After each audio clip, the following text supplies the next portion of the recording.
We're going in. You can hear the crowd coming in. He wanted to get close. The parry! And you see him whip that jab in the middle to get the timing? Wow! This man is ready. Taito is on fire, ladies and gentlemen. Oh, wait, never mind. We interrupt our program to bring you this important message. Super Desperation Radio! Go!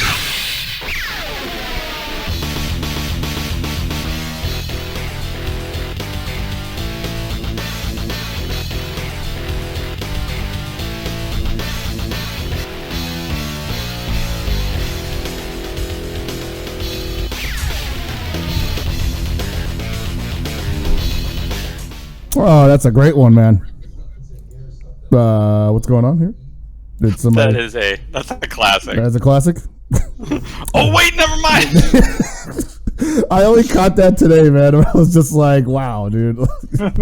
James, please. Oh boy, this thing's all messed up. Yo, we got to We got it's all right. We fixed it. It's good. Everything's fine. We're back. We're shaking off the cobwebs because it's been a little while since we have done this. Obviously, I was gone for CEO 2 weeks ago, and then I came back and we just didn't feel like doing it. Was it like a holiday? I can't remember. No, last week you were still coming back from CEO. Oh, that's right. I was still coming back from CEO. And the week before that was the Kenny Omega interview. That's true. Damn. It feels like a whole month. This is like our first show in 3 weeks. It feels like a 3 week, man. Dude. I feel great to be back. And it's America's birthday. Yeah. America's birthday. Can you see that? Oh my god, look at that. I don't even know where the camera's pointing at. Oh We're my celebrating god. today that anime is dead because Anime Expo is over. Anime Expo is over. So that's like, what, 3 days of debauchery I've seen on my Twitter? 4, dude. It was 4. Jesus Christ. And that's assuming you got Friday, Saturday, Sunday, Monday, and like there was day 0 stuff on Thursday too. What do you even do on day 0? I don't get drunk. Oh, yeah. Pretty sure that's what everybody I know did. So just like 5 days of it, pretty much. Just, checking your hotel and maybe you end up at like a Faku party or something. Holy shit! Hey, get this fucking cursor off my face, by the way. What cursor? Oh, my bad. He does that. He likes to put the cursor on me. You're cursed. So hold on here. Before we go into this, fun little thing. If I ever see the cursor on me when I'm watching the stream, I will like purposely try to sync up with it. Like I will look at the cursor, and that's the only time I'll like actually. By moving around, you start following it with your eyes. Yeah, that's what I try to do with the 30-second switch to left. That's pretty hard, yeah. So speaking of Twitch, guys, do you know Twitch allows for social eating?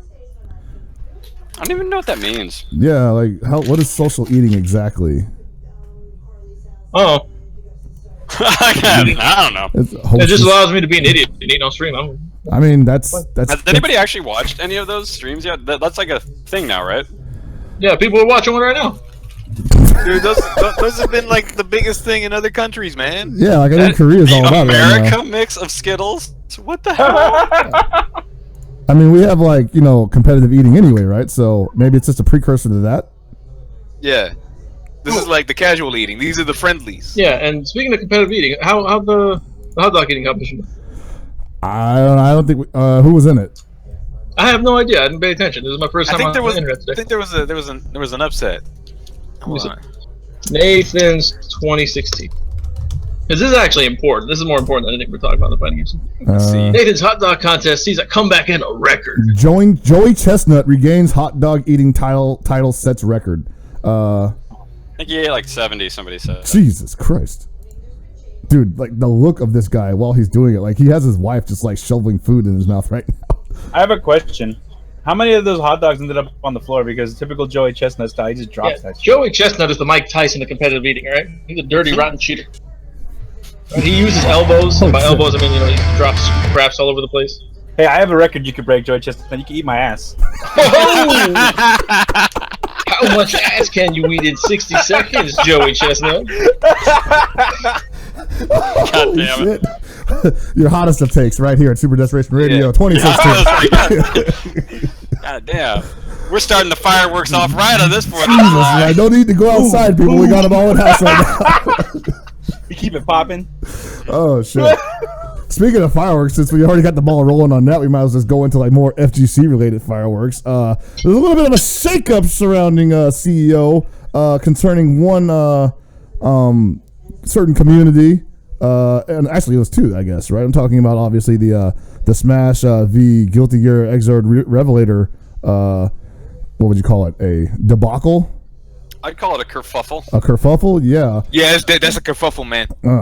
So I'm there, right? I'm in there, like I'm not exactly in the hall when it's happening, but I'm outside of it, and it's just white noise to me.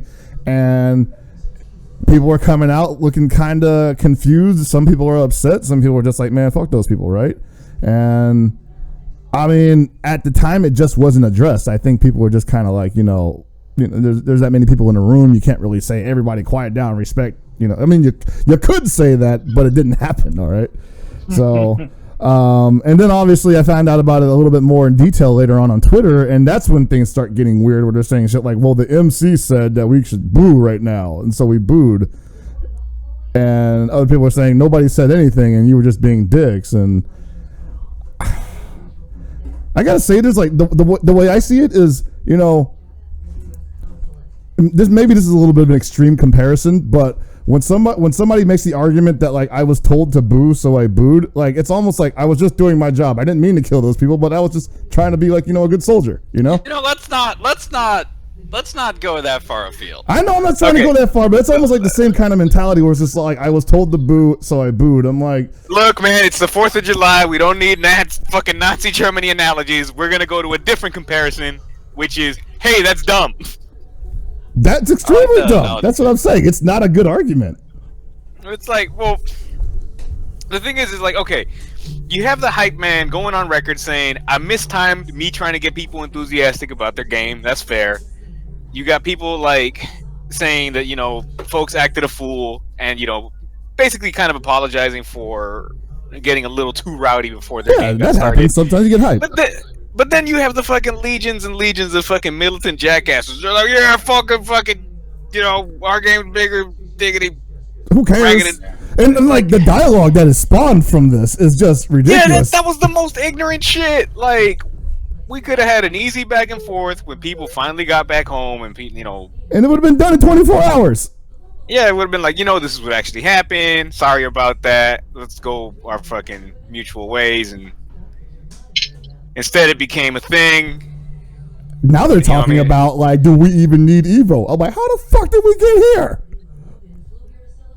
Like, how do you go from, like, booing the wrong game to saying, I don't even think we need to be part of the FGC? No, we don't need it.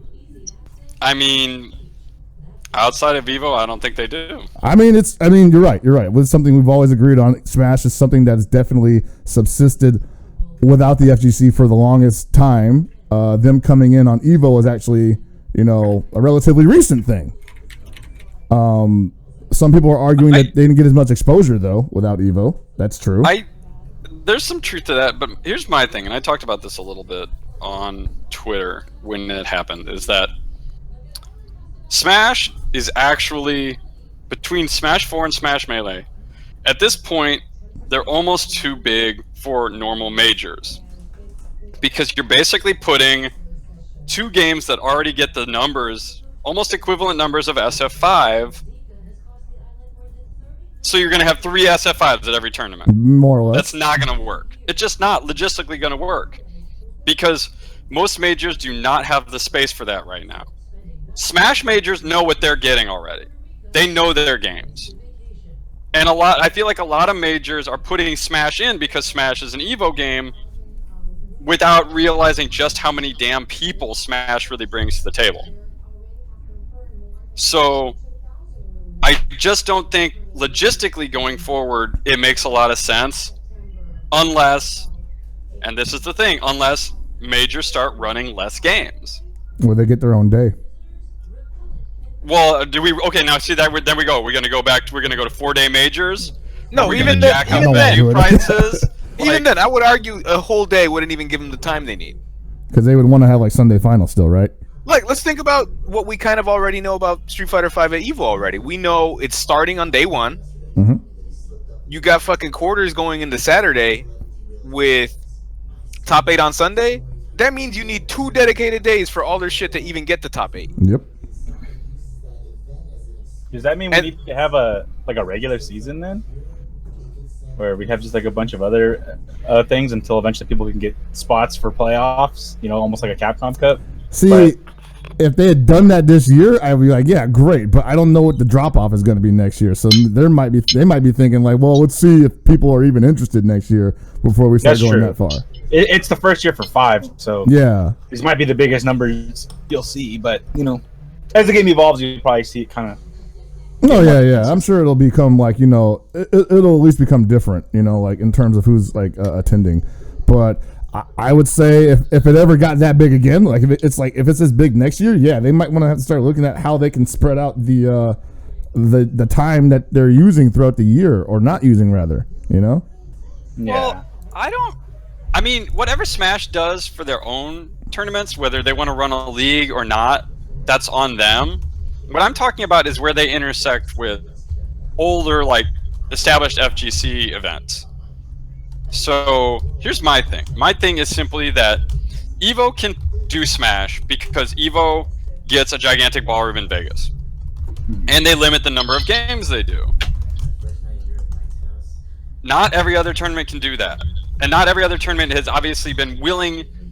So what I'm talking about is your time, space, and your money. Basically, like, everybody saw CEO, watch the stream. That ballroom looked ridiculously packed. Mm-hmm. So by the end of the event, even Jabali said they're going to have to get a new hotel. Yep. That probably means venue fee for CEO is going up next year. Yeah, possibly. Assuming it's even at get a baseline estimate, even then, probably still. Assuming it's even at a hotel, man, because I was over there and I'm like, that was probably one of the bigger like event halls I saw. Like the only thing that's bigger than that. Okay, if they go to a convention center, yeah, it's definitely going up. Yeah. Because basically, at this point, you would need separate rooms for Smash. There would basically be a Smash room and an everything else room.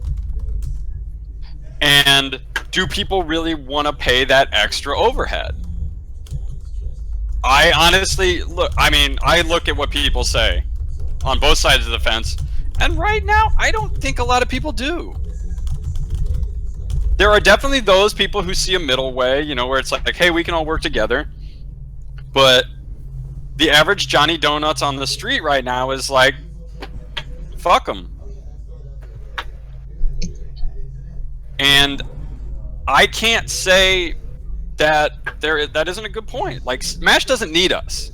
Smash has their own events. They're successful events.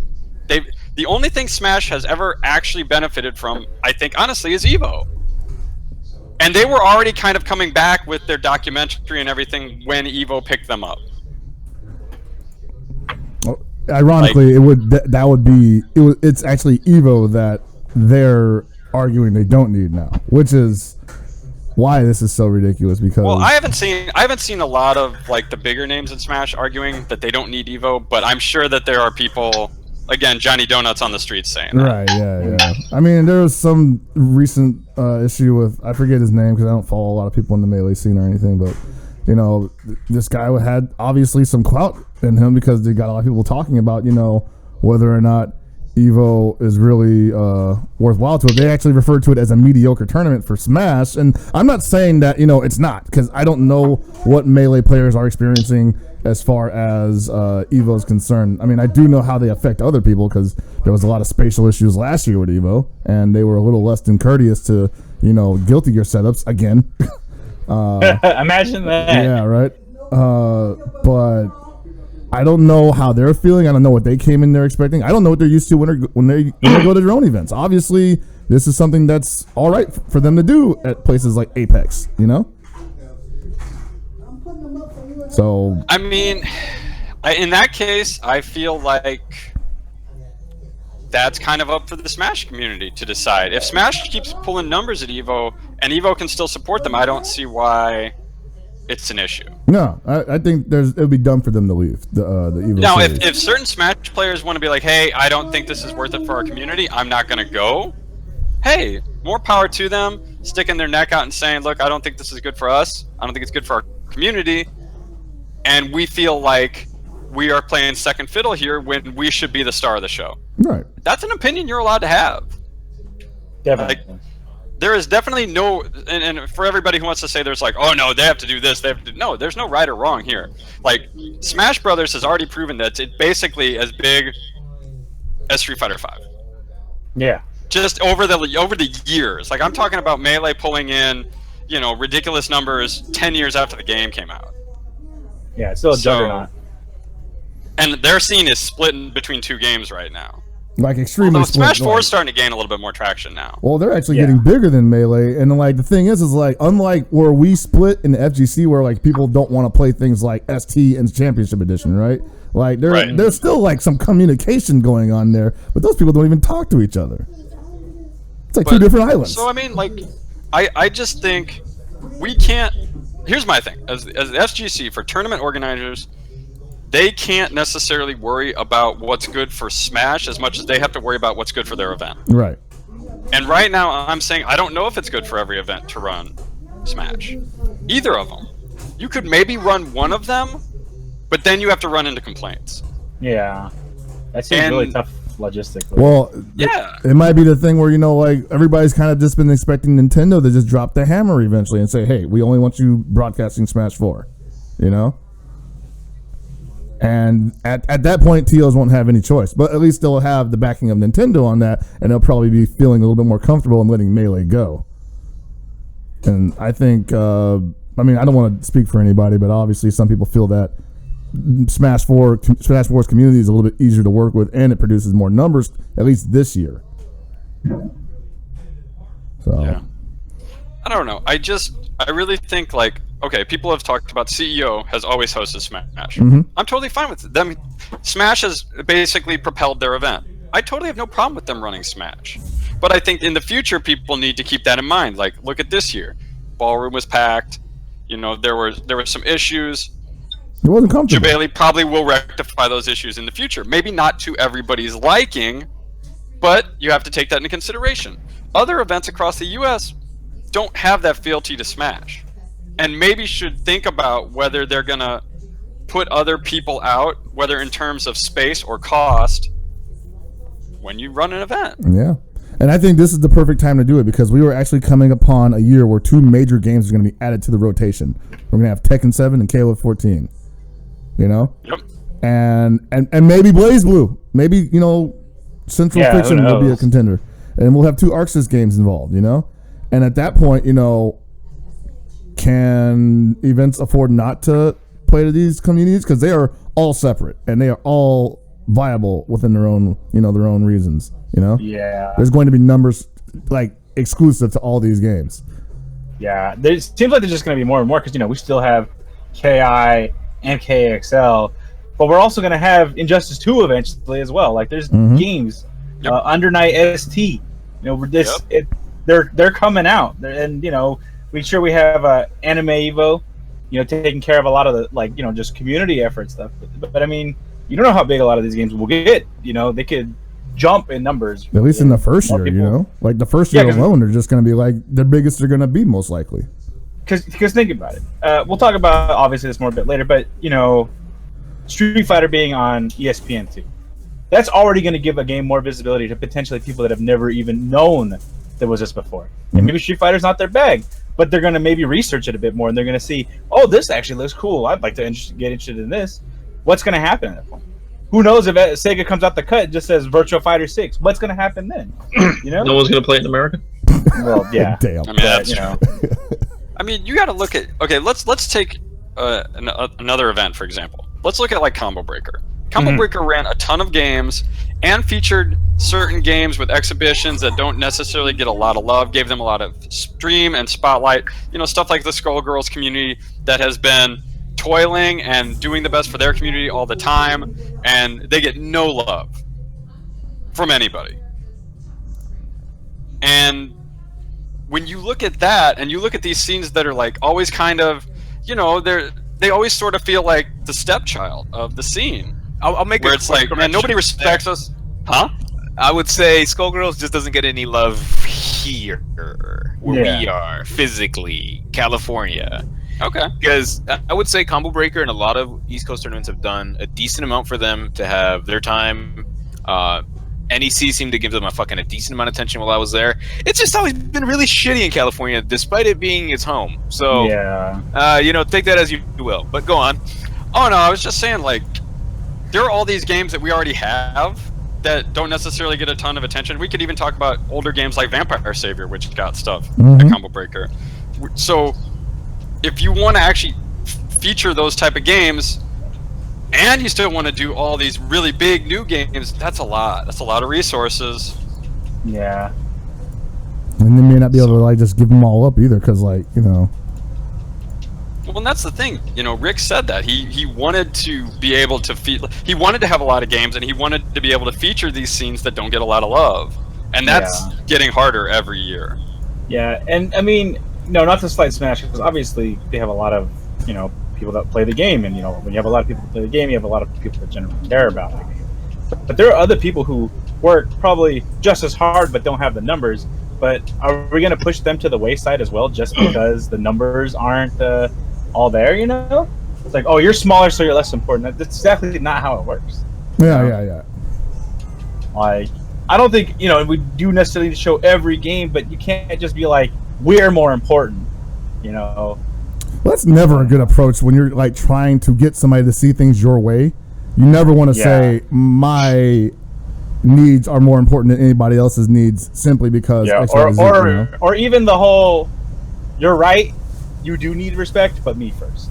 You know what I mean? Like that kind of shit's always like, especially when you're the one doing the disrespecting, you know? Like if they weren't the ones doing the disrespecting, everybody would be like, whatever, you know? Like people, like I have always been, you know, the kind of person who will say, hey, you know, they do what they do. It's amazing. They enjoy it. Other people enjoy it. I don't get it, but that doesn't mean I gotta dislike it, right? You know? Yeah. And I think that most people in the scene afford Smash that kind, at least Melee, that kind of courtesy. And to see the way things went down regarding CEO and their reaction to it mostly was just like incredibly entitled. And then like, I mean, I don't want to reference it because obviously Jabali was popping off and was emotional or whatever, but he was calling people out for their behavior within that scene, you know? Yeah. And this stuff has been documented in the past, like, you know, secret hand warmers backstage, you know? People only playing on certain monitors. That shit legit killed me, by the way. Yeah, right?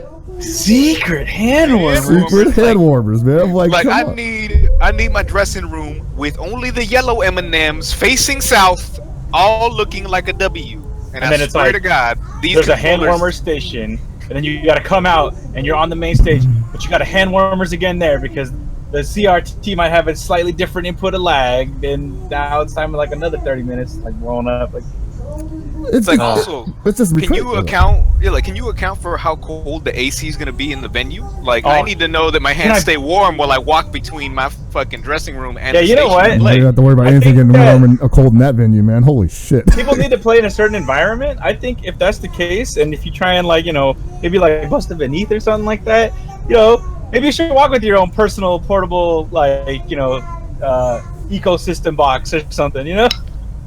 I mean, maybe, Some people make, you know, desks with shirts to block your hands. Come Some prepared. people play in a box. Why don't you just play in a big, you know, crystal box where you can't hear nothing and it's got an air conditioning? Learn from Cafe Ed, you know, bring your own table. BYOS, bring your own shit. I mean, more or less. But it's always funny too, because it's just like, oh man, this shit wasn't really good, and it's like, it was even like when I was watching the Giants game today. They're like, yeah, the wind was really bad and the sun was in my eyes, but it's not like we were the only people playing in that kind of situation. Exactly. It's not a one person gets fucked over and the other dude's just sitting pretty. Like, oh hell yeah, he's got to be able to play in any kind of environment. Rain or shine, man. Secret hand warmers. So this guy coming out the cut be like, hey buddy, he opens up his vest and there's like, you know, some of those little like, actual pocket like hand warmers and you like break them up. The NFL quarterbacks use? Yeah, I'd be like, oh, check the hands warm, buddy. Yeah, that's what's gonna happen, right? Like, I don't want my muscle memory in my arms. I'm gonna be wearing my jumpsuit in between matches. I'm gonna take it off and then I'm gonna go up there. I mean, not just for Smash, but for anybody, you know. People go be like, oh yeah, I'm gonna do a button check. Let me check this combo on that. No, fuck you. You're going back. By the way, this is matches. Just like walk by some dude. It's like, oh, you got a match coming up? hands looking a little toasty there. It'd be a shame if somebody poured ice cubes on them. Yeah, your buddies come out the cut and grab the guy's arm and just dunks him in 2 buckets. Yeah, the ice in the kicker. You gotta cramp up on that shit. Ice in the smasher. My hands. Oh my God. You're gonna get the frost tingles today. Evil Scandal, 2016. Oh man, but that's just how they handle it, and obviously, you know, like it's probably gonna blow over eventually. Anyway, I think, you know, people were just feeling a little froggy and said some things that they meant and they can't take back, and they're just going to live with it, and we're going to move on from that. Some shit was said. I gotta say, like, probably the most ridiculous thing I heard probably was what was that fucking shit, and who said it? I probably won't name names because I can't remember and I don't want to be wrong on that. Yeah. But like somebody said some shit like, oh yeah, it was when Wizard was joking about pushing them back to 8 a.m. and they were just like, dude, are you seriously considering that? How professional of you. And I was like, don't tease the bear, you know?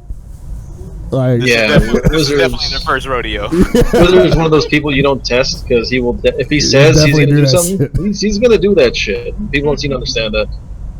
Like some dude literally said verbatim, "We all know you won't do it." And I was like, "Oh no, man! Who man was that?" Oh my God! Don't do it, man! Like I think that might have been a plant. Actually, that might have been like, you know, a Reddit plant, just being like there to fuck with like Smash or something. Man, I don't think he would do it. I think that would be actually stupid. It'd be crazy, but I mean, it's Wizard. It's Wizard, I'm sorry. man. That's like saying he would move Street Fighter V if somebody tested him. It's not gonna happen. He's that's not gonna move happen. Smash. It'll never, and I'm saying never. Gonna happen. I'm not saying anything because I've seen him do some terrible things to people that, you know, I can't speak about in public. One person is way different than a gigantic scene. He banned me for a year from commentary. Oh shit! When did that happen? Oh bollocks! I did deserve it. I think that was the quote. Oh bollocks! Oh bollocks! Yeah. Oh Bernard! Yeah. Speaking of Bernard, finally E3 or Atlas released those E3 KOF XIV videos. Was I the only one watching those last night or an all weekend? I was there. So you were there. Yeah, we were watching sir. it live. So yeah, those are pretty cool. I mean, got a lot of interesting insight to you know, how some of these characters work thanks to seasoned veterans playing them. I'm probably gonna gush about this later on since I don't want to, you know, boggle down the topics, but you know, I'm really liking how this game is shaping up. Hold on, we got topics. We do have. Well, I mean, I'm kind of coming out with them like off the top of my head, like I'm firing, like boom, boom, boom. You know, there's like synapsing out of me. But okay, I'm just checking. No, I'm really liking how these characters are shaping out. You know, we don't have topics, guys. We don't. Please don't. Oh, did Chris keep the topics from us? Yeah. God damn it. Sorry, guys. I thought I sent the email, and you know. And I just saw the email it was still in my outbox, but it hasn't been sent yet. So, well, it's because it's 4th of July. The email servers are down. Electronic mail doesn't get delivered. Okay, oh, that's what happened. God, I always forget about that. The Gmail man's taking a day off. Damn it! I need to pay attention to the calendar more. I thought Chris used the ePony Express. The pony is taking a wait. Wow! Damn, you walked right into it. That was like the easiest setup on earth. What the fuck, man? Chris is still sending emails through Earthlink. Wow. It just goes to all of our spam folders. Chris, the type of dude to ask for people for their ICQ. What's your number, man? Your ICQ number. Oh. How many numbers was your ICQ number? Like that shit was like 11. 11 like digits or something like that. Crazy. Mine is 4. Oh, what? That's too high. Never mind. Yeah, I don't know what's high. There we go. Freaking Tony. Gotta make sure. How long have you been saving the Anime Turnpike 4th of July gift? I don't know. I use it sometimes. Okay. Anyway, I like how KOF 14 is shaping out. Obviously, people had their doubts about how it looks and whatnot, but most people were worried about how it would play, and I think a lot of people are satisfied with how it plays. And let's face it, that's what's really important when it comes to SNK games. That's what made them fun in the first place. I think some of those characters are just goofy enough to be entertaining. Like, we were obviously going kind of crazy about Chen's new EX role, and like Yu Hang's assuring me it's not broken because it lost invincibility. I'm like, yeah, but it's like auto cross under now. When somebody jumps and you have it activated, just fucking do it. Just do it. Just do it. It's like a good thing that you can make something. Is it auto cross under, or does it auto correct itself? So it auto corrects itself depending where you jump. So at most ranges, you can't actually jump over Chin without his ass rolling forward and then turning around to smack your ass. Yep. Okay. You actually seem to purposely need to bait him with a neutral jump or jump over him so high that he doesn't roll far enough to smack you. So you're telling me that you need to play a solid ground game? I fucking cram out.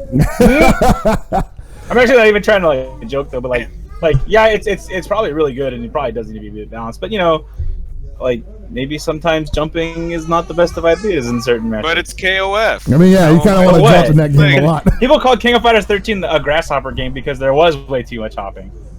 I mean, it was really good in 13. Yeah.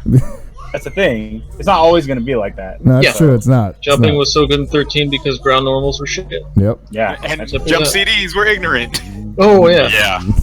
For the most part, they I actually would say jump blowbacks. Yeah, but they're even more powerful in 13 due to the fact that there's weaker.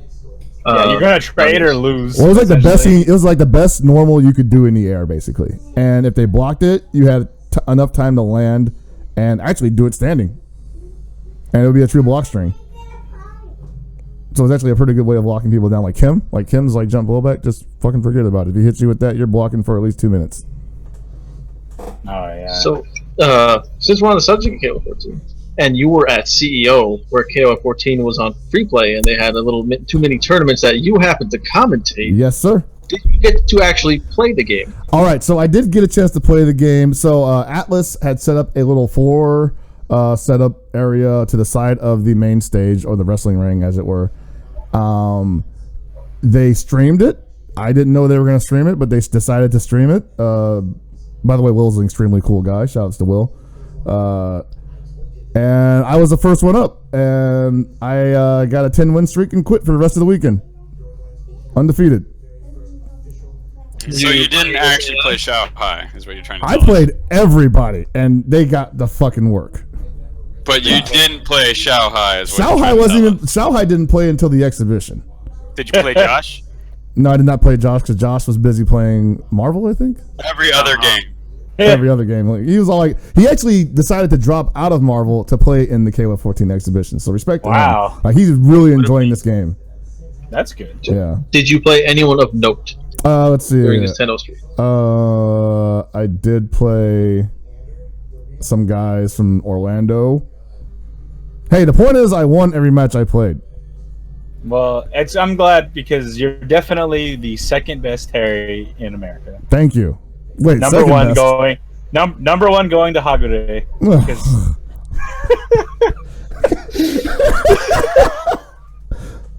I didn't realize it at first. I was like, oh, okay, we're doing that. Yeah. Hagure is definitely the best Terry. I say he's the best Terry in the world. Actually, I'd probably even go as far as saying that. He's the best Terry I know. That's for sure. Jesus. Actually, having a good Terry in this game goes a long way because that character is so good in this game. It's not even fair.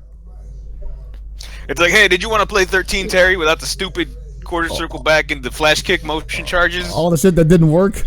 Yeah, it's like, you want to do that? That's cool, yeah. All right, now it's just you hit him with the EX burn, and you give him the bounce, and do whatever the fuck you want as a finisher. Just do a burn knuckle all the time. They're never gonna be able to do anything. It's like 2002 all over again.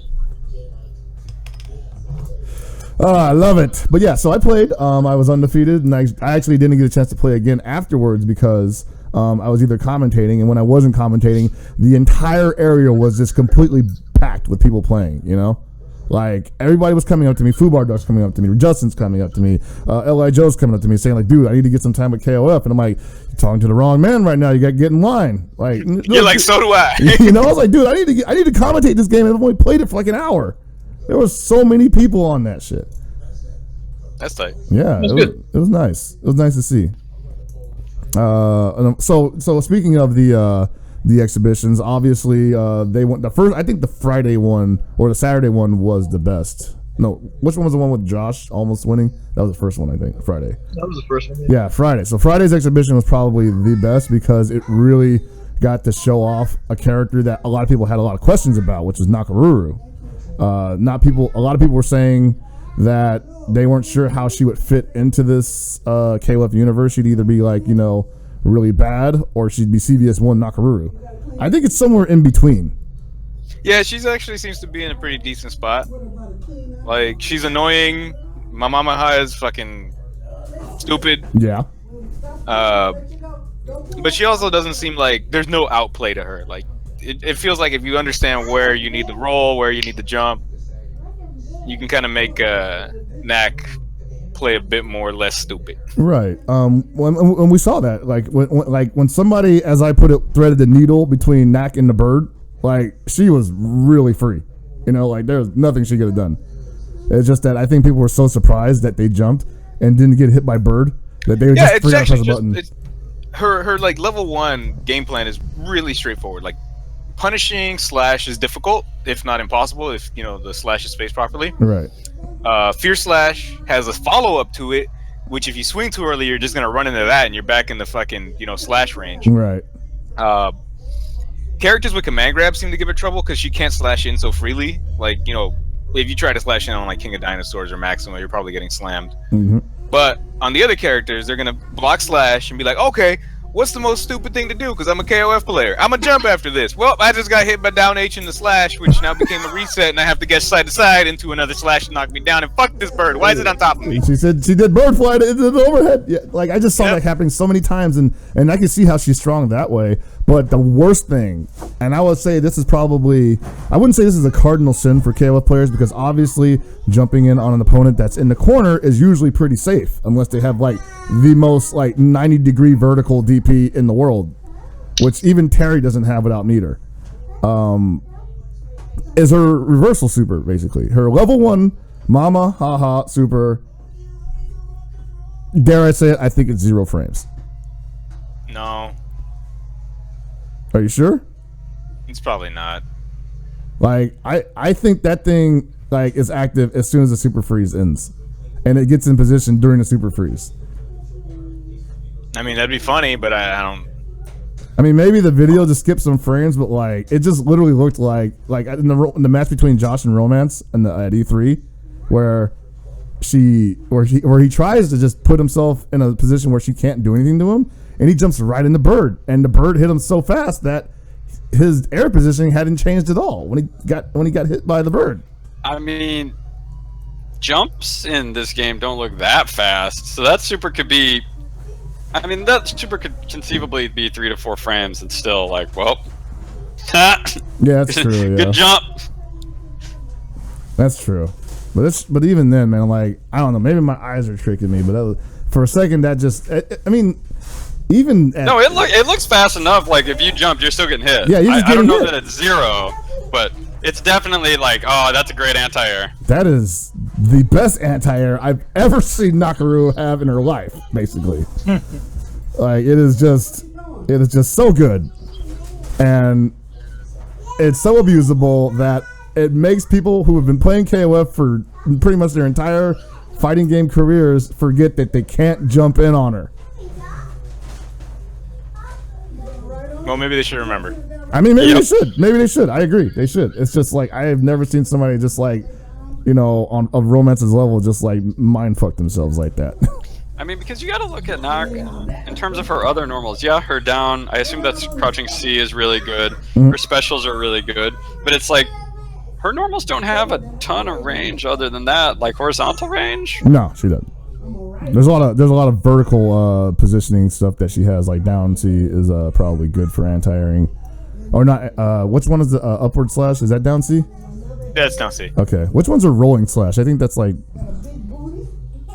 that her down? Is a down forward C or something? I think they're the same normal, actually. Really?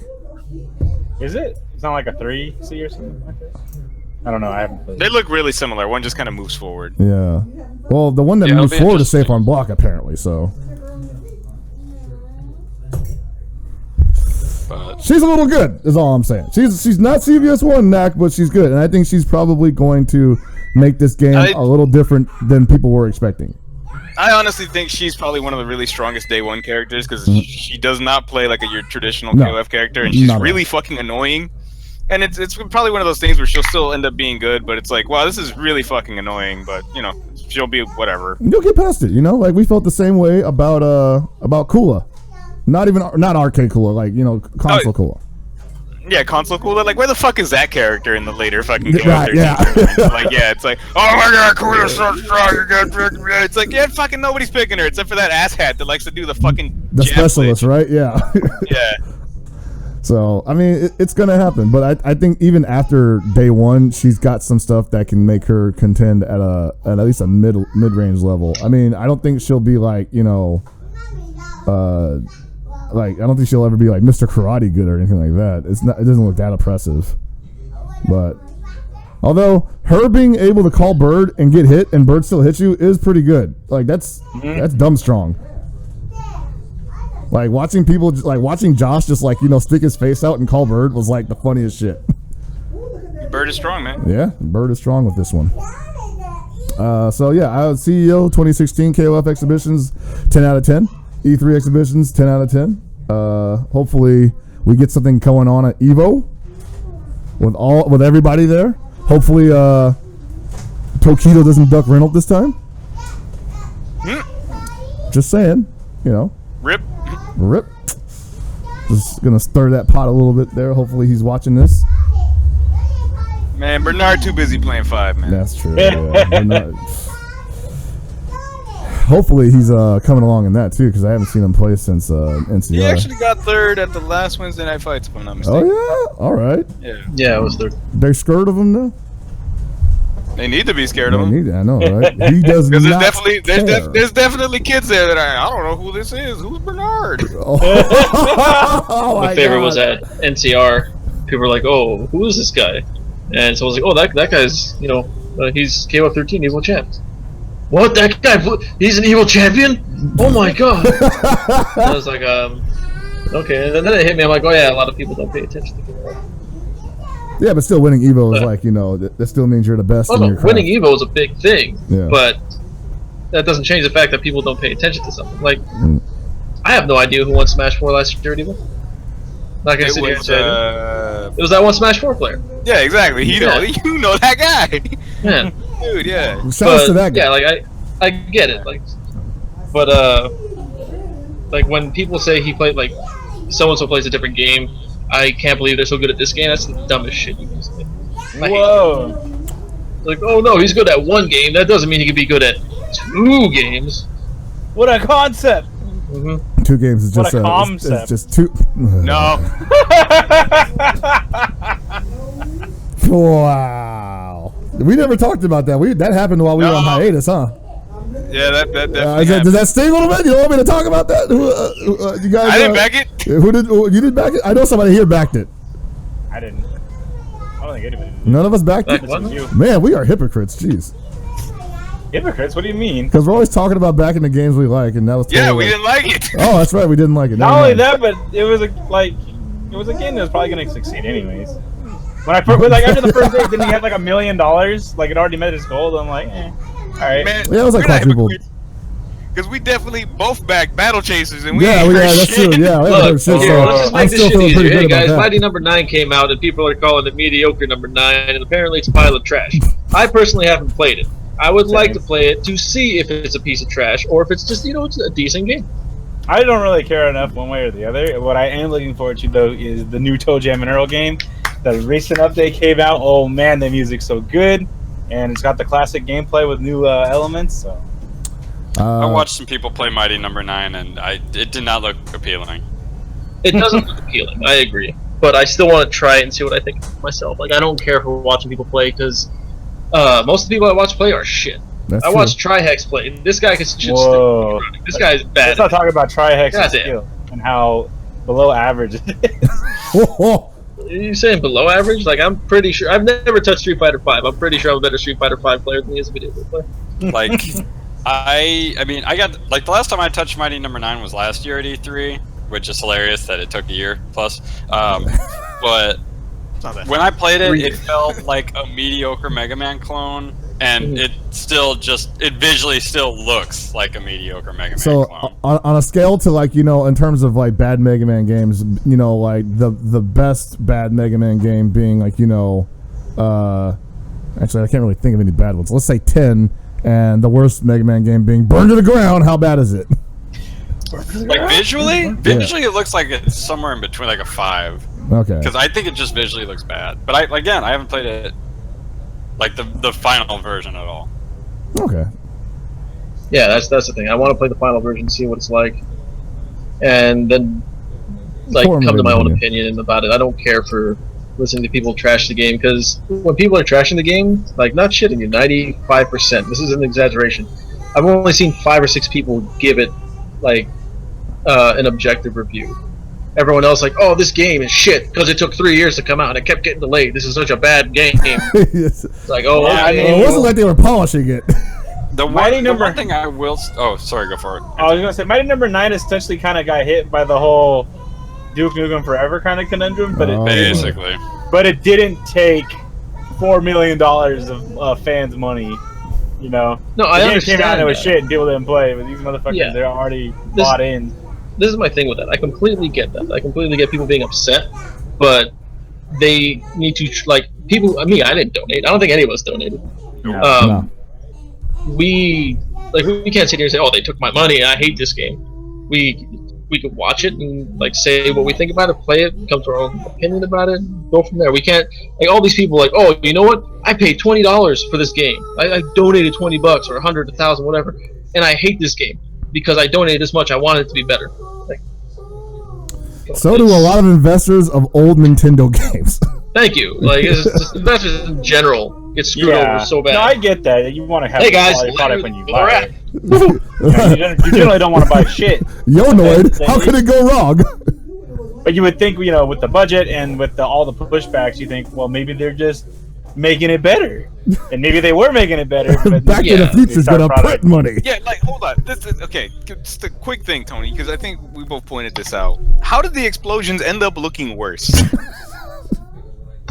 Like, they went from like, oh, these are just, you know, standard video game explosions you see in a 2D-esque game to like, this actually looks like cut and paste Little Caesars pizza promo coupons in the background. Like, what the fuck is this coloring? What the fuck are these shapes? Like, is this inch 16? Like, what the fuck is this shit? It felt like they were like, we're going to make Mighty Number 9. Here's all the concept art. Here's all the ideas for the game and its world. Immediately after, to like, check it out, we're going to have Red Ash. At the same time, we're going to have all this other stuff. Could you help pay for like a cartoon and all this shit? It feels like they built the whole world, and then at the end they were like, oh shit, we got to make a video game. You know, like they weren't really thinking about that part. They were trying to build a franchise without, you know, creating the core element of what it's all based on. Of actually having a game. Yeah, exactly. That looked good.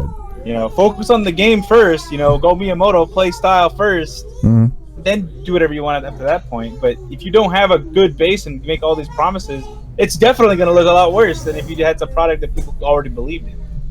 You know? I think, for me, the weirdest thing about the game when I got to play it was the whole, like, dashing through enemies to do, like, damage to them. Yeah. That felt really awkward in practice. Now, that isn't to say that it would once I've gotten to play the game for more than, you know, like, 10 minutes. But, like, when I first started the game, like, somebody had to tell me, I'm like, wait, I don't... What? And they're like, oh yeah, you'd kill it by dashing through it. I'm like, so wait, like I have to like do a coup de grace move to kill this thing? I was like, you gotta coup all the grace, man. I was kind of just like, well, that kind of. I don't know if that's in the final game. It is. You have to do that to kill them. Apparently, it's like, yeah, it's like the old Mega Man cartoon where you dash through an enemy. It's like, haha, got your powers, random bot, and then you just fail after that or some shit. Mm-hmm. Well, it's not good because you don't have Gutsman, Cutman with a shitty ass voice. Oh, that explains some of the frustrations I saw people when they were playing it. Because I guess until you dash through them, they're just on the ground or in the stage as counting as like disabled. Mm-hmm. and your shots won't go through them until they're completely off the game, Oh. which means you have to dash through them. So let's say you have enemy robot 1 is right in front of you, and until you dash through him, even though he's dead technically, you can't shoot him. You can't shoot enemy robot 2 that's behind him. Oh wow, it doesn't pierce. Yeah, it doesn't pierce until you dash through him. Huh? That's kind of weird. Personally. That sounds. What's the thing that we talk about every now and then? Like bad design. But yeah, That sounds it's just kind of one of those things that everybody just threw it in a dumpster fire the minute it came out, and like you said, Gibby, I think any of us would actually have to sit down and play the game. Although, to be honest with you, I don't really want to spend money to do so. Oh, exactly. Which leads me to our next point. Hey guys, if you have 5 free copies of the game you'd like to give out on Steam, Xbox, or any other platform, please let us know. We will be glad to take them off your hand, and each of us will form our own individual opinion on the game, and we will have a show dedicated to it. Wait, Honestly, We're wait. just talk about our thoughts and feelings. We have the Mighty No. 9 book club where we just. So are we reviewers now, like IGN style? Yeah, Sweet. better than IGN style. We're SDR, motherfucker. Yeah. Hell, Honestly, if you want an objective opinion, we'll probably be one of the better sources for it. So I mean, I've been waiting for River City Ransom Underground for the last 2 or 3 years, so yeah, I got nothing to do. You're never getting it, dude. Hey man, they just updated. They say we know we missed our deadline again, but it's done with content, whatever the hell that means. And now they gotta do. I wonder how other backer projects are like sweating bullets right now. I'd be like, don't worry, guys. I know we delayed it again. Please. What was the other one that got really? Was it Broken Age? That. Oh, Tim Schafer that everyone was just. Oh, are you talking about Mr. 3.3 million Tim Schafer? That fucking douchebag? Yeah, that one like got a second thing or whatever. Wanted $500,000, got 3.3 million, and put out half a game that was mediocre. Did the second half of that game ever come out? I think it did eventually, but I really don't care, and I really don't like Tim Schafer. So you're saying that he's your new David Serling? Got it. No, not even close. He's hero now. Tim Schafer, cut it, print it, put it on his Twitter. Hold on. You know what? This makes perfect sense. He split it into 2 separate halves, right? Okay. Okay. Now, what if he felt the first half was fine and the second half was fine? So it's a double fine game. Is that right, Anthony? I don't that like should have made me laugh. That should not have made me laugh, but it did. I just Such a imagine scam artist. He's got his own backer site. Like Tony just reminds me, I just imagine Tony just waking up in the middle of the night, just shouting, "Schafer!" It's like me and J. Sega. Jonah Jameson in Spider-Man. Like, that's not the son of Anthony's Schafer got a I cigar want. in his mouth and he's shaking a newspaper. Fucking Tim Schafer. Hey, it's the same thing with me and Sega. You know, that's why when Sega started talking shit about Mighty No. 9, I fucking went off. Hey! Sega did not talk shit about anything. Okay, a video game character, a fictional video game character named Sonic the Hedgehog, talked shit about Mighty No. 9. Okay, get that right. It's considering Sonic the Hedgehog is the only thing that they've been coming out with for the last 4 years. It's pretty much one and the same. I'm just imagining now Anthony like writing an article that says Tim Schafer delays Sonic the Hedgehog. He just shakes the paper in the background. Fucking shit. My one argument was like, hey, at least Instead Mighty of a No. cigar, 9 instead of a cigar in his mouth, you think he's got a churro in his mouth? Yeah, there you go. At least like Mighty No. 9 came out, right? You know, it's not like they advertised it and then Better said, like, than hey. nothing. Yeah, I mean, Better than nothing. they would freaking know. They would freaking know what nothing feels like. Just because something came out doesn't mean much, right? Just remember that. It doesn't. Look, check it out. I've been waiting. We got Duke Nukem Forever. It means really more than it not happened? coming out. It means more than it not coming out and still having the fucking website up saying coming soon. Check it out at PAX 2013. Are we talking about Battle Chasers again? No. Oh, okay, my bad. I can't wait for the Last Guardian to come out now. But yeah, look, check it out. You guys are waiting on these fan games or these Kickstarter games, right? I'm still waiting on Dragon Quest X. All right. This is not a fan-backed game. This is not a Kickstarter game or anything. It's a game I'm never going to get to play in Japan. You're going to get the demo of it in Final Fantasy 14. Life, man. You better buy Final Fantasy. Welcome to the PSO2 life. You know how long I waited for Dragon Quest V in English? Okay? Think about that. It was literally 15 years? Okay, here, hold on. Fan translation-wise, a decade. Yeah. I played it in like 02, 03 in English. I played through that shit in Japanese. Through the whole goddamn game, not knowing what the hell was going on. And I somehow made it through. And then when I played it in English, I appreciated the game more. How the fuck did you somehow get to the fucking volcano part? Somehow you made it. You know how long it took me to beat that game, Anthony? Somehow you made it through. I'm not gonna sit here and say, "Oh yeah, I did it with my eyes closed." Did you come out shiny and new?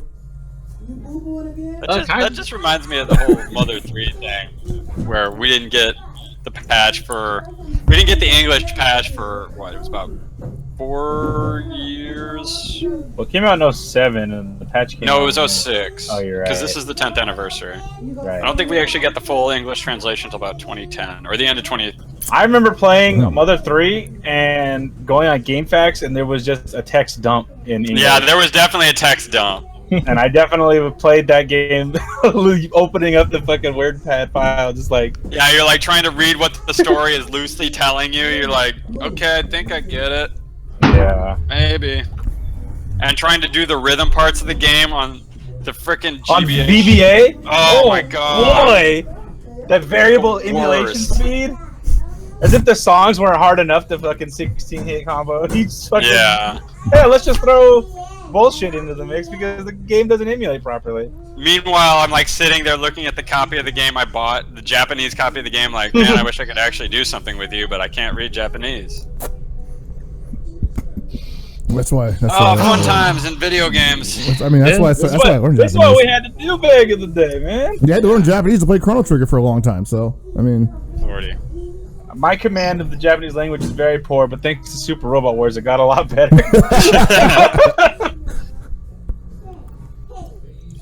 Oh, man. Alright, so... Going off of Super... You know what, speaking of delays... Oh. So we finally got a couple characters in an update for Street Fighter V. Yeah. Wait, you gotta be joshing me right now. It's all good now, folks. Now, did we at least get stages and costumes to go with it?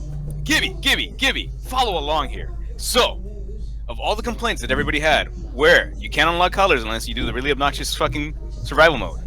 The UI is still kind of crappy. Matchmaking is poop. And everything else that pissed you off about Street Fighter V was fixed with the release of Story Mode. An authentic Capcom experience that branches the story between Street Fighter IV and Street Fighter III, where we figure out what happens with the Illuminati and Shadowloo. So, is that all we get to figure out? Because I still want to know why Oro doesn't wear any underwear and we can see his balls in Third Strike. He's apparently in story mode, I think. They hit to a ton of characters. It doesn't really answer that many questions. One of my theories was right, and I don't want to spoil it for anyone that hasn't done it. I just definitely looked at one character that was introduced as like a secondary character in 5, and I was like, I know exactly who this is. But the patch gave us 2 new characters that lets you fucking preview Urien and fucking Judy as, well, you know, a 1-round match event in story mode. That you can keep replaying as long as you lose it, or you can beat all the story mode and then just go back to it and keep dicking around with them as you see fit. Fun thing though, they did introduce new stages. We have the new, beach stage, right? Oh, that stage is sick. It's got rival school characters in the back. That shit's so, and it's got water. Tell us about this water. It's got rival. So yeah, Chris was just about to say it's got rival school characters. It's like, wow, they're actually acknowledging the fact that these are 2 worlds that do converge. The Street Fighter universe and the rival schools universe do exist in the same. It's now canon. It's now canon. Worlds collide. Worlds collide. Yeah, you know, Power Man 5000 starts playing. You know, are you ready to go? I'm ready to go. Been ready to go. Yeah, what you gonna do? Baby. We're stopping right there, baby. All right. But they introduced that, and it's this gorgeous-looking stage. Actually, amazing music. I'll say this: I finally sat down to it and listened to the stage music for the beach, and I was like, "This is fucking great. This is like, it's catchy. It fits the theme. It's upbeat, and we can't fucking play on the stage because the fucking water goes over the fucking feet of characters. Ooh, like, not even just the feet, up to the knee, man. Yeah, you can't see Birdie's can. You actually can't see some fucking crouching normals at all. You can't see some corpses, so you can't tell if they backrolled or not. Somebody tried to make the analogy of this. Is like, oh, this is like Chun Stage in Third Strike. Fuck you, asshole. That was 2 pixel length, and you could always see what was behind it. Yeah. What if Capcom was just trying to add a bit of realism to the game? Because look, in reality, if I were to throw a can into the water, I It would probably, I don't know if it's cans if full or you, empty. first of It all, would you would definitely be arrested for not be littering, visible. sir. Yeah, I would. That'd be a game over immediately. Here, we don't you made play it that. actually- We don't play that you S made- on Super Desperation Radio. Littering is a sin. You made a fucking fantastic statement there. What if they wanted to add some realism then, right? Well, they fucked up because the way they did light refraction is completely screwed up because characters' feet, while they're underwater, are reflecting things that are not underwater. Oh wow, okay. Holy So shit. it's like other the way- character models. Yeah, so it's like, oh, here's there's somebody, one of the Japanese players immediately noticed it and took a picture of it where it's like, here's Karin's new alternate outfit where she has like a sparkling lace bracelet on her foot, right? It's part of her shoe. She's standing in the water. That part is above water. Somehow, her foot that is being kind of like refracted underwater has that same piece underwater. It's like she is entering another dimension. That's why that stage is banned. That's not fucking water. That is some Twilight Zone shit where you're fucking in there, fucking sliders over here. You go into that water world. Guess what? Donuts is currency and red means go. They can't live like this. But you know, I don't know, all these complaints and everything. The one saving grace is I'm told that Urian has his dirty ass thong. Oh yeah, That's pretty nice. I mean, That's pretty nice. That's all I wanted. That's all I needed. No, that's pretty good. I mean, I like the stage. I like the stage. I think it's funny that, you know, Chun-Li can do crouching medium punch and then just completely drown herself but still hit you. She just disappears. It The funniest submerges. thing about all of this is the new characters for the most part look pretty cool. A lot of the new outfits they've introduced are pretty cool, but it's like there's like these continuous holes they keep poking in their own argument where it's like, yeah, you can get the new costumes, but you have to go through survival mode for all their colors instead of just getting them when you get the new costume. Or why does Ibuki's air throw make her invulnerable all the way until she lands? They're gonna have to fix Why that. why does her hair clip This is through a- her face I don't have an answer for in that. her wind pose? Oh, I saw. I can call Hans and he can answer these questions for me, or maybe Harrison or something. I don't know. Hold on, there's a gif I need you to play, man. Like, Is it the Vega one? Please tell me. yeah, the Vega one is Thank so you. fucking good. That's what I was gonna bring up right now. I That haven't is seen the Vega amazing. clip. I don't That think is I've seen so this yet. good. I think Vega- everyone can appreciate this. Yeah, here you go, Chris. Like, this Vega is the one to pierce the heavens. All right, It hold on. just shows off his beauty. Yeah, like Vega is so gorgeous that his hair cannot contain it. Oh Lord, Oh, I'm afraid. Oh, wow. What the hell? This is Oh, it's a video. Okay. It's Hold a on. short clip. Let me cue that up for everybody real quick. That looked really. I thought like an alien was coming out of the side of his neck or something. Wow. Like that's what it looked like for a second. I was like, oh, he's got a familiar coming out of his shoulder. Vega is now a wizard. He has summoned this other realm, otherworldly beast. While Hell Pockets is doing this, Do my bidding. I'd like to take this short period of time to let everyone know the Evo brackets are currently up and in beta form. They will be changing throughout the next few days. I'm actually going to touch upon So, that too. After You know, this. go look up your name and go look up some things if you find anything. Like if you're playing your buddy first round, you're in the same pool as your first buddy, too close to him, too close to her. You know, there's a form in there. You just hit them up, say, hey, here's a little issue. Can you please do something to fix it? And they'll take care of you. Jesus, that's Don't just spam their Twitter accounts because they'll just tell you to go use the submit form. yeah. Yes. I actually have the evil polls up right here. Thanks to Esports webpage. That looks so weird, man. It's What so is good. going on? Please play it one more time. I'm losing my shit. Hold on, I'll play it one more time for the fans. I'm thinking for the people. It's like coming out of his ear, man. It's like there's supposed to be this fucking like dramatic scene where he's talking into the wind, and then his there's this fucking fucking- hair. It's like, look at this shit. Why is it drilling into his brain? Like, my dude, Hold you on. got a demon worm going into your ear. What if it's not going into his ear, but it's coming out of his ear? What if his hair is just trying to be like Milia and have a mind of its own to do things, Oh, kill man, people? that's wild. That's too meta for me. He's like, oh, hey, yo, she's pretty cute, and I think I'm handsome. We can be the same people. I'm gonna impress her by copying her. He's doing that grade school shit, you know? So we have the Evo pools up here. These are obviously in beta, so they're subject to change. I don't think they usually change that much. Usually they like to change drastically. They like to change. I don't know. The last few years they don't normally change that much. They change drastically. I have never been removed from a pool in my entire career of going to Evo, so I can only speak from experience. So you can check that out. Obviously, check out the search function where you can just look up yourself individually and not worry about where everybody else is at. Or you can be a looky-loo and try to look up the index. I'm going to look up myself real quick. There's a player locator. Looky-loo? Looky-loo. Let's see. I thought a looky-loo is someone who just like a peeping Tom. 6 p.m. I mean, basically a peeping Tom, looking at other people's pools. Right. I'm got a Street Fighter V pool at 6 p.m. on Friday and a Xrd pool at 2 p.m. on Friday. That's not bad. While we're talking about the pools, there's definitely another doppelganger named Chris Fields in here. Holy shit, that's right, huh? Yo, find that dude. Look for him right now. Hold on a second. I gotta refresh this. Hold on. Gotta go back to the that guy down. Somebody was pointing him out to me earlier today. You got an Australian pool? And it's not Spider Card? This guy named Wolf Spectre. Look at this. This guy plays Super Street Fighter 5. He plays Street Fighter 5. Plays Pokken and Smash Brothers Wii U around. Oh, he plays Smash 4. So it's like my alter ego, the lamer version of me. Spectre. Wolf Spectre. Let's see who he's playing in his pool. He's got some guy named Hellsap in there. What the fuck? Everybody's ripping me off. Hellsap. I've known Hellsap for 12, 13 years now. That guy, man. I definitely thought you said Hellfap. I might have to change my name to that after this shit. Yeah. So yeah, if you see this guy, tell him I'm coming for him. I'm pretty sure he's probably some kid, man.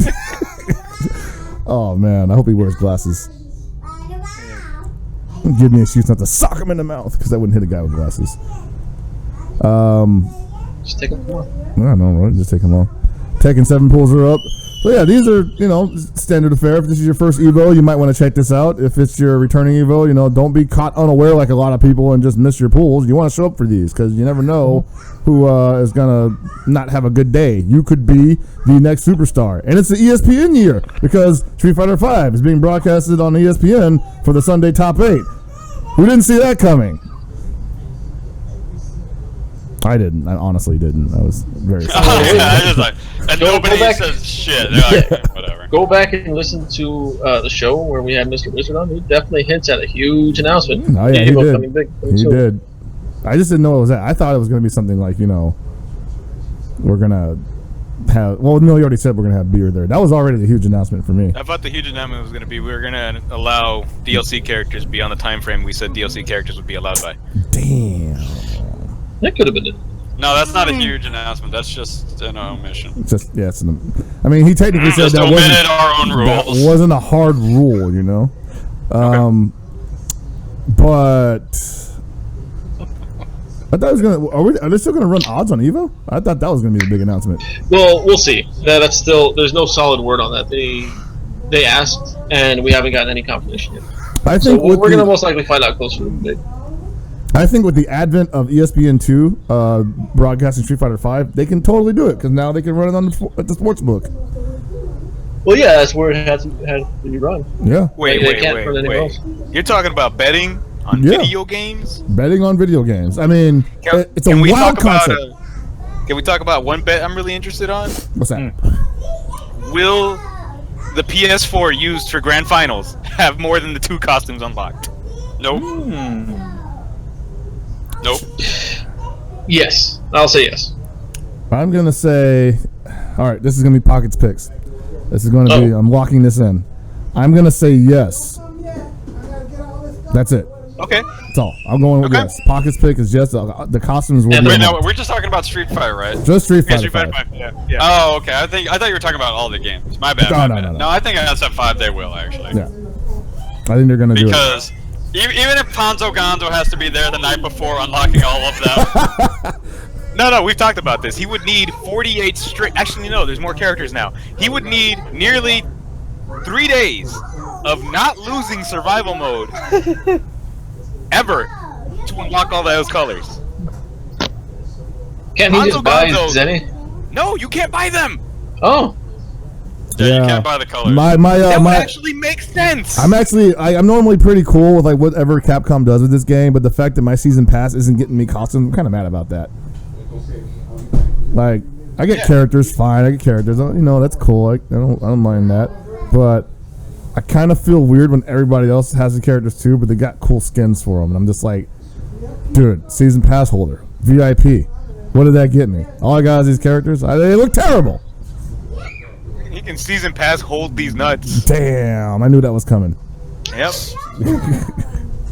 But I mean, this whole ESPN thing is like actually something really exciting for me personally. I have for pretty much most of my life always wanted, I wanted to experience The Wizard. You know what I'm talking about? The movie? Fred Savage? You wanted to play Super Mario Brothers 3 on the big stage? Not so much that, but I wanted it to be experienced in the sense where it's a giant spectacle that is viewed by millions of people, both in the venue and on TV. Even though I know that wasn't originally part of the movie, but basically that was the scale that I was dreaming of it being on. And so for me, this is like an incredible milestone. And in a month or a year that, has been a bunch of milestones, not only for myself, this show, and the FGC in general, this is probably just like icing on the cake for me. And the ironic thing is, it's kind of like, it's just nice. It's nothing we needed. It's nothing that we, need. Like, we're not gonna like die if we don't do this. In fact, some people are arguing that ESPN probably needs this more than we need them, because streaming's taking over.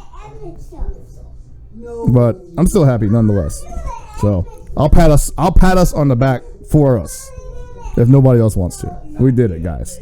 ESPN, we're legit now. Next year we'll get Guilty Gear on there again. Actually, no, I'm gonna do it again this year because I'm commentating top 8. Bam! Woo! Oh man, where are my streamers at? Yay! Where are my streamers? Oh shit!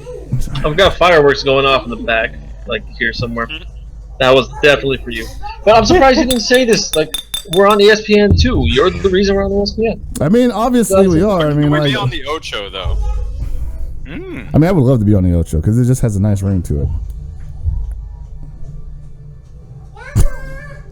But no, yeah. So this is gonna be a good year. It's gonna be a huge year for everything. And I honestly don't know what else we can do. I mean, other than a league.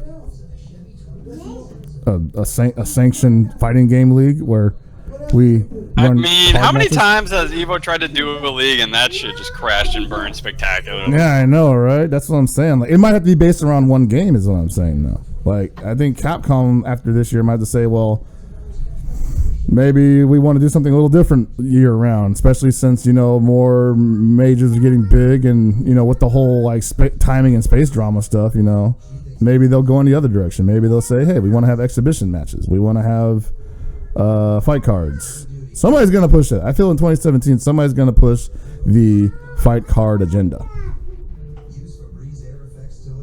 Especially some events have done it in the past when they've done Austin City Limits. Mm-hmm.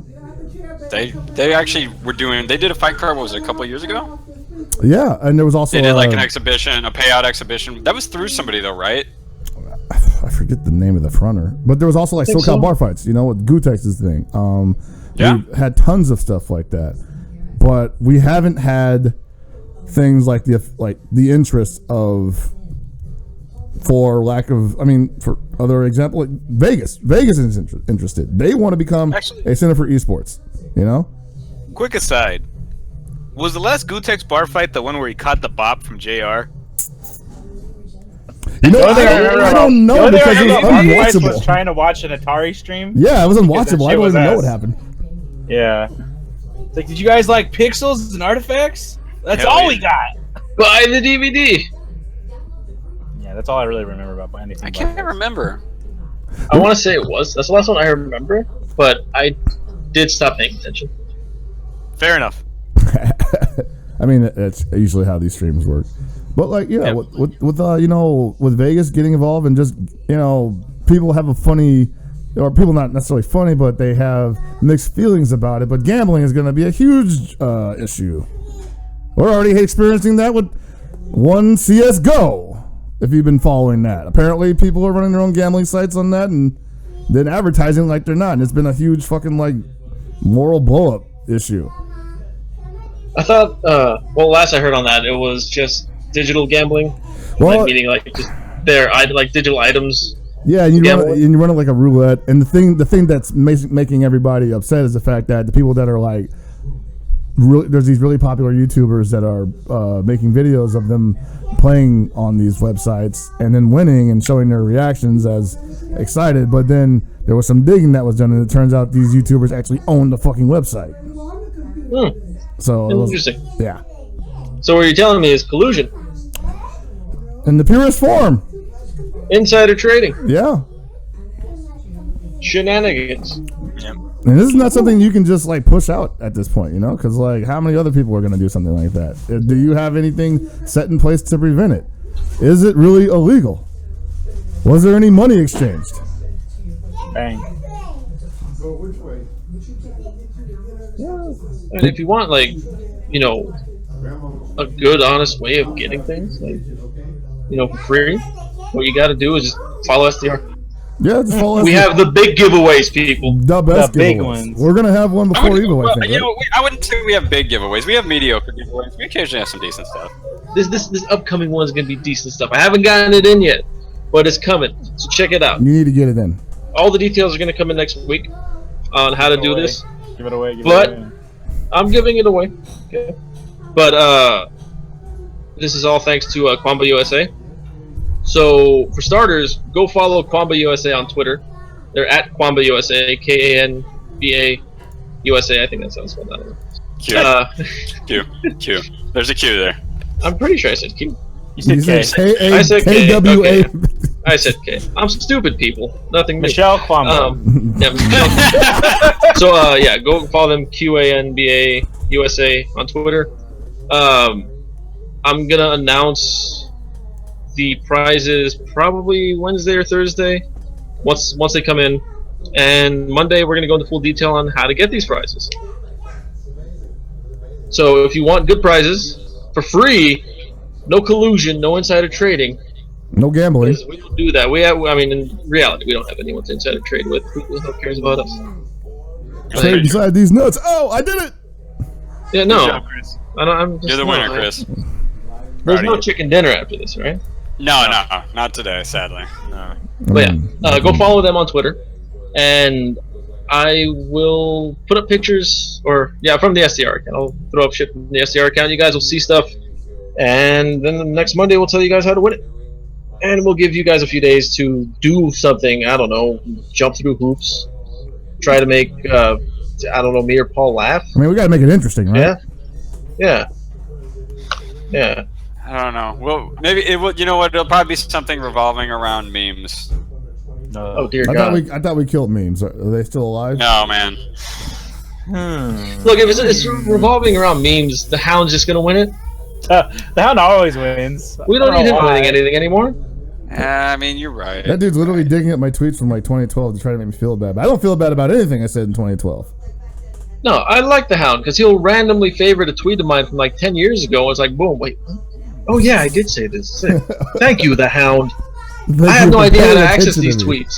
I can't go like past a certain point. Like I can't go past 1,000 tweets or some shit. Oh, yeah, yet he can go back 5 years and just favorite. Hey guys, I read this book. It's pretty good. He's a tweet excavator. He's a time cop, actually. Oh my God. Whoa, he's a time cop. I love that. I love that band. Synthwave for life, baby. I love that band. Okay. Yeah.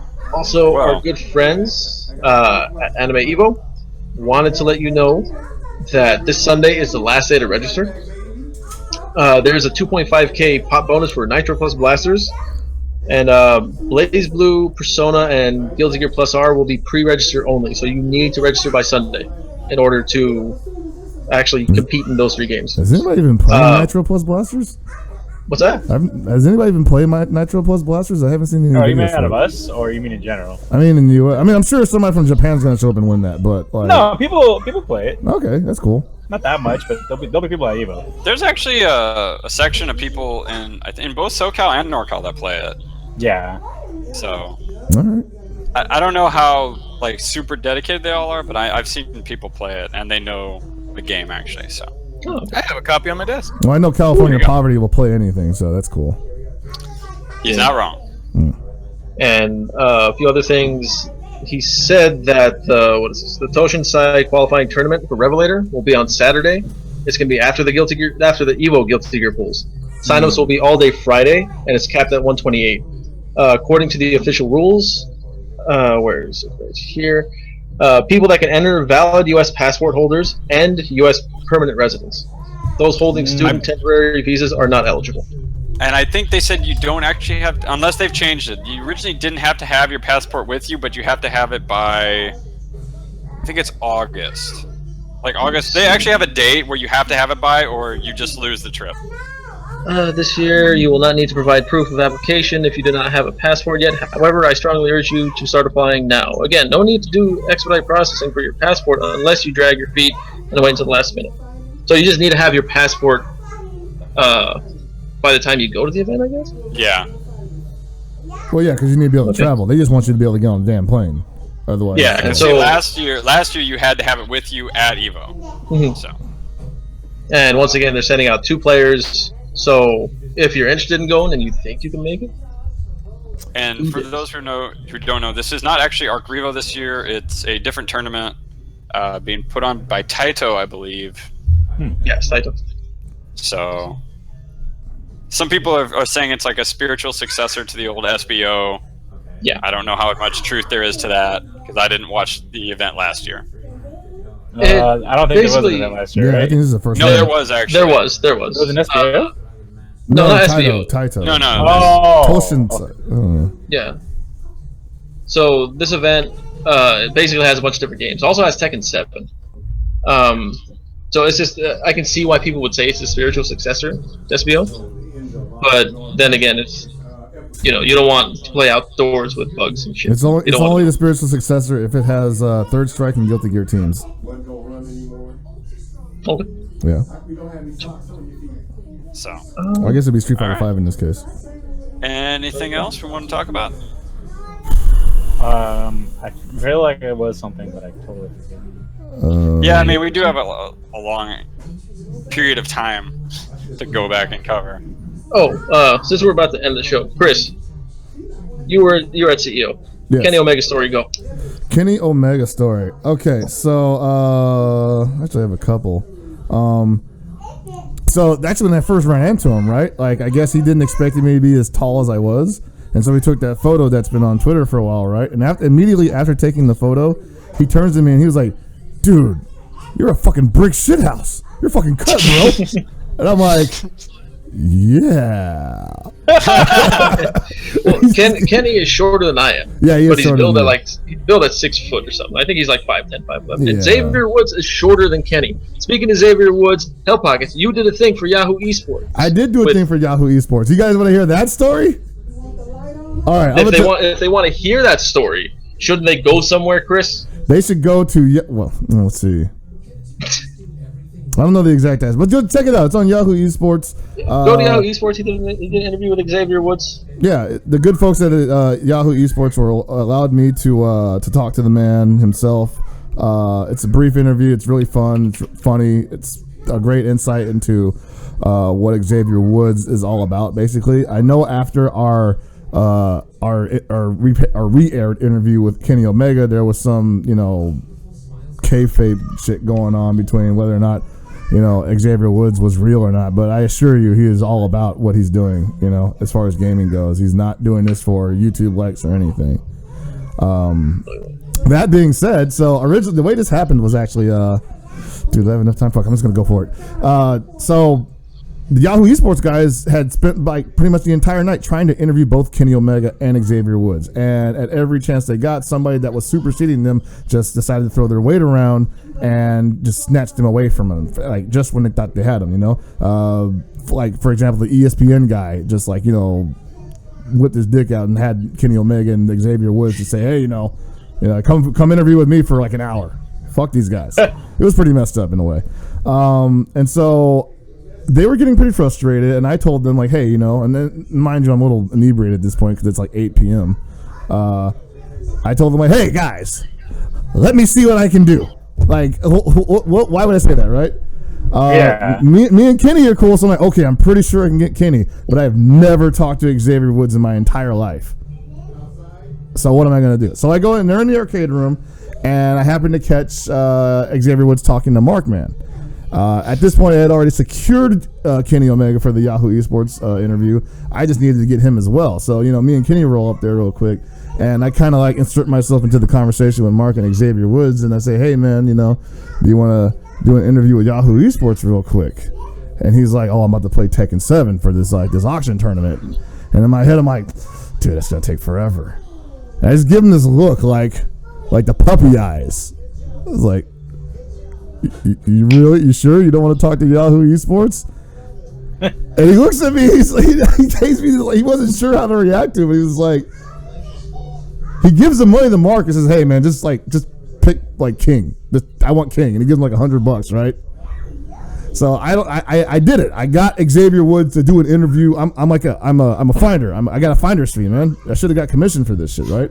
So I'm walking through the hallway with them, and Xavier Woods and Kenny Omega are just trailing behind me, like my entourage, right? I'm feeling like a badass. And I make it back to Michael and his guy and his camera crew, and they're just like, holy shit, you did it! And you're wasted. How did you do it? And I'm like, hey man, I told you, I just got it like that. And then they just hit me with do you want to interview Xavier Woods? And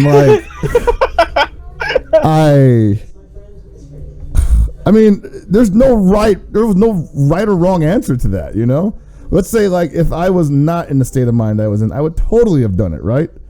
Yeah. But in the state of mind I was in, I totally thought I was fit to do it.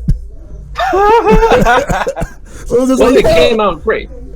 So I did it, and it was just I had no questions. I had no idea what to ask him, and I was actually kind of nervous. And so the first thing out of my mouth was like, hey man, you don't come here a lot, do you? You're not from around here, are you, son? Oh my god. And he looks at me, he's like, are you serious, man? And I was like, oh shit, Xavier Woods hates me, fuck.